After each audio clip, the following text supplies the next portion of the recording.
Does not having a common position in the EU weaken the Venezuelan position?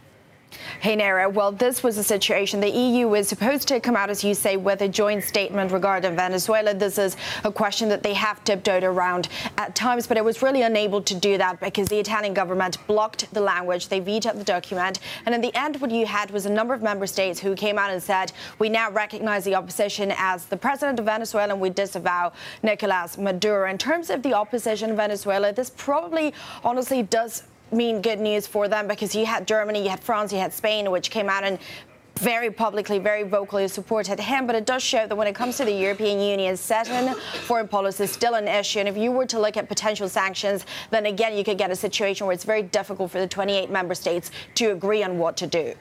Yeah, and meanwhile, Maria, trading of Venezuelan debt came to a standstill yesterday after the Trump administration updated its sanctions guidelines in the past few days. At the same time, you've got JP Morgan being said to be reviewing Venezuela's status in bond indexes. Tie that all together for us. Right. This is a fascinating story which has seen investment firms and hedge funds not being able to trade them. They've stopped trading PDVSA bonds, that is the state oil company, because of the sanctions that were put into place by the U.S. Treasury. It's unclear what the language means. A lot of these traders think they could get into legal trouble if they continue to sell and buy them. What is interesting, though, is that the bonds have rallied because those same investors actually think there's money to be made if you get a change in the government, because they could either go into restructuring the way that Argentina did, or you could actually get a new administration in power. That means there's value in there if you actually see a country that's able to grow. The problem, again, is that the legal language, the technicalities around it